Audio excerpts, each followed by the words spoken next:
Welcome to chickenmaker.net. In today's video, we will be making a spooky walk through a spooky graveyard to celebrate Halloween. To begin, we of course need to draw a graveyard. There are a lot of choices here, but I chose nighttime and gray. This is actually a second MS Paint window, which we are using because MS Paint does not support silly things like layers. We start with our basic chicken, which is of course the forefront and most fundamental thing on chickenmaker.net. In keeping with the nighttime aesthetic, we are using darker colors here rather than the usual bright brown and yellow. For the second chicken, I chose to use a ghost costume. Now the ghost can be any color, but usually blue or green are good. I could use white since this is your standard sheet ghost costume. I also considered a floral print, but I settled on the generic blue. Adding this back to the initial background, I think everything's looking pretty good here. We need to make some small adjustments to the colors and correct things.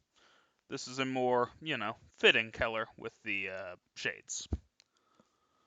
Continuing here, we will add more background elements to give the image more structure. The jagged fence is a good choice to maintain a strong Halloween aesthetic. There are many small angles and distinct points, which will give it a more distinct final product and a stronger look as a background element. We once more have removed it to a second file so we can add some detail to the sky with this simple gradient. One of the details that I thought would be interesting was a tree.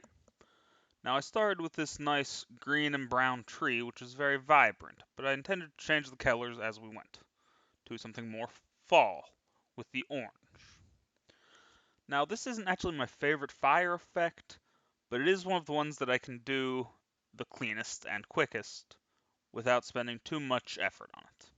And it gives a nice, fire effect, which is really what we're aiming for, as this is not the main focal point of this piece. Combining everything back together, we add some additional gravestones to give a more inclusive feel for the rest of the image. Now at this point we haven't quite reached true spooky yet.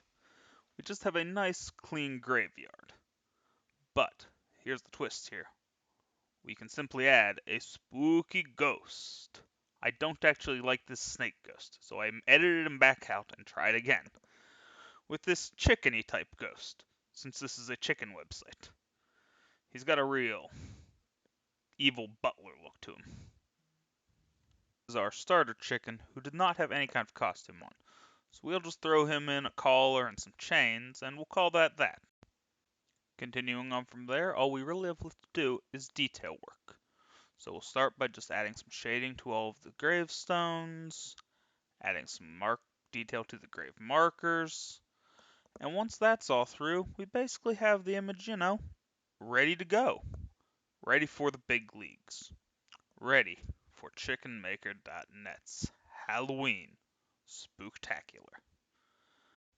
This has been the chickenmaker.net video for October. As a reminder, these videos are brought to you by our lovely supporters on Patreon. Thank you.